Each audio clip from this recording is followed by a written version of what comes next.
इसमें ये point UGC को लेके लगातार आंदोलन हो रहा है। आप लोग अपना नाम बताइए, कहाँ से हैं ये?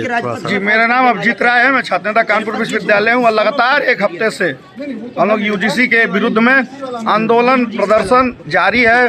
पहले हम लोग स्कॉट वर्ड से सिलेंडर चौराहे तक पैदल मार्च निकाले, वो भी काला झंडा लेके। हम लोग जिलाधिकारी को ज्ञापन दिए। कल सीएसए में कम से कम 500 छात्रों के साथ हम लोगों ने पुतला जलाया, काला झंडा लेके निकले, कम से कम 1 किलोमीटर पैदल यात्रा निकाले। डिमांड क्या है आपकी? क्या हमारी डिमांड तो ये पहली बात तो ये यूजीसी लगता है भांग पी के किसी ने बनाया है। भांग पी के ये नियम बनाया गया है, नशा करके कोई जो ये कमेटी हमको लग रहा है उस समय नशा चल रहा होगा तो ये नियम बनाई है। क्योंकि आप उसमें क्या कहना चाहते हो भाई?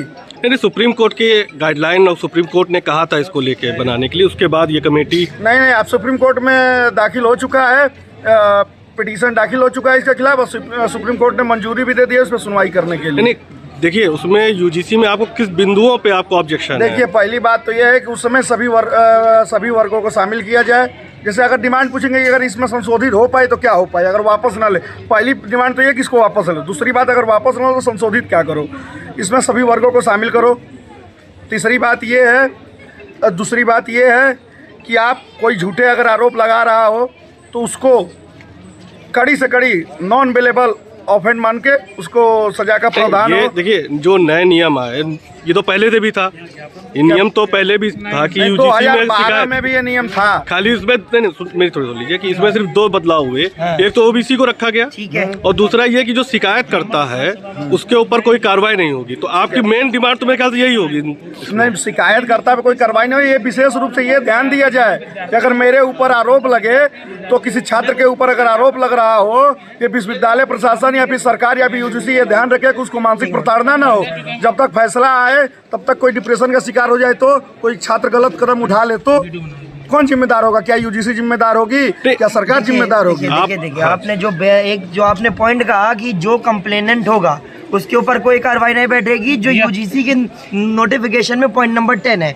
मैं फिर से कहना चाहता हूँ, जिस तरीके से इस देश में पॉस्को आईपीसी 376 का गलत इस्तेमाल होता है, उससे ज़्यादा गलत इस्तेमाल उसका होने वाला है। क्योंकि यूजीसी का जो नोटिफिकेशन है उसका पॉइंट नंबर 10 भारत के राजपत्र में कहीं भी नहीं है, और उस पॉइंट नंबर 10 का ना होने का मतलब है आदमी अपने पावर का गलत इस्तेमाल करेगा, और बिल्कुल ही करेगा। पॉस्को और आईपीसी 376 हम सबके सामने, इसमें कुछ कहने या सोचने वाली बात ही नहीं है। जो राजनीतिकरण चालू हो गया उसको लेके आप क्या कहोगे? देखिए, राजनीतिकरण तो ये मीडिया कह रही है, ये जो इस बिल का समर्थन कर रहे हैं वो कह रहे हैं। मैं कहना चाहता हूँ कि अगर अपनी हक की मांग रखना और गलत के खिलाफ लड़ना को आप लोग राजनीतिकरण कहते हैं या राजनीति करना कहते हैं, तो हाँ, मैं स्वीकार कर रहा हूँ कि मैं इस पे राजनीति कर रहा हूँ।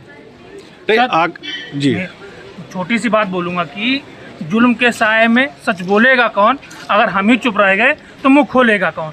आप ये बताइए कि एक छात्रावास में हर समाज के बच्चे रहते हैं। कभी आपके कानों तक ये आवाज़ आई है कि जनरल कैटेगरी के बच्चे ने एससी कैटेगरी के साथ में कोई भेदभाव की बात की? मैं आज विश्वविद्यालय में 6 साल मुझे पढ़ते हुए हो गया, हमारी कभी एससी कैटेगरी से लड़ाई नहीं हुई, और जितने भी मेरे मित्र हैं वो सब एससी कैटेगरी के हैं। भाई, आप ऐसे हमारी मित्रता में भी खटास डाल रहे हैं ना।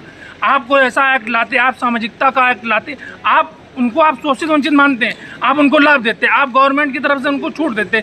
जैसे आपने नीट में -40 नंबर से उनको छूट दिए, हम लोगों को कोई कष्ट नहीं हुआ, हम लोगों ने उस पर आरोप जताया, कोई विरोध किया उसका नहीं किया। लेकिन आपने एक ऐसा एक्ट लाए जिसमें सामाजिक नागरिकता के एक आपसी संबंध खराब हो रहे हैं। हम लोगों के यहाँ दोस्तों में ऐसी मित्रता, एक थाली में बैठ के हम लोग खाते हैं, सब साथ में घूमते हैं, कभी हम लोग किसी की जाति ही नहीं पूछते हैं। और सबसे बड़ी बात क्या हम आपको बता दें, हमारे विश्वविद्यालय में आइए, जितने भी अगर किसी भी बच्चे से आप परिचय लेंगे तो अपना सिर्फ नाम बताएगा, अपना सरनेम नहीं बताएगा। कोई हमारे यहाँ अपनी जात नहीं बताता। हमारे यहाँ विद्यार्थियों में इतनी एकता है, आप उस एकता को तोड़ना चाहते हो। और रही बात, आप बोल रहे कि राजनीतिकरण हो रहा है, अगर गलत का विरोध हो गया तो राजनीतिकरण हो गया। नहीं, तो आपकी डिमांड क्या है? आप लोग यूजीसी से क्या चाहते हैं, केंद्र सरकार से क्या चाहते हैं? यूजीसी से हमारी यही डिमांड है कि आप इसको वापस लीजिए, और अगर आप वापस नहीं ले रहे हो तो उसमें जनरल कैटेगरी को भी उस कमेटी में रखिए।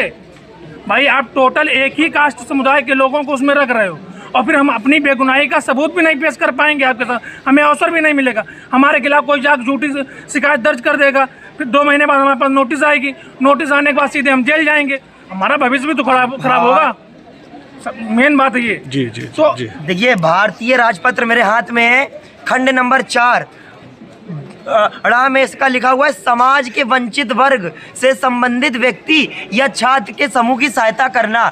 देखिए, भारतीय राजपत्र खुद कह रहा है जो समाज में वंचित लोग हैं उनकी सहायता करना, लेकिन इसके बाद फिर ये कह रहा है किसी भी प्रकार का भेदभाव ना हो, इसीलिए पीड़ित वर्ग की शोषण रोकने के लिए समिति बनाई जाएगी जिसमें महिलाएं, अपंग, ओबीसी समाज, SC ST समाज रहेगा। मैं फिर कहना चाहता हूं कि इसमें आपने सवर्णों को या किसी भी अन्य जाति को इक्वल तरीके से कहाँ आपने पेश किया हुआ है। मेरे हाथ में तो पूरा सबूत है, पेज नंबर 5 और खंड नंबर 4।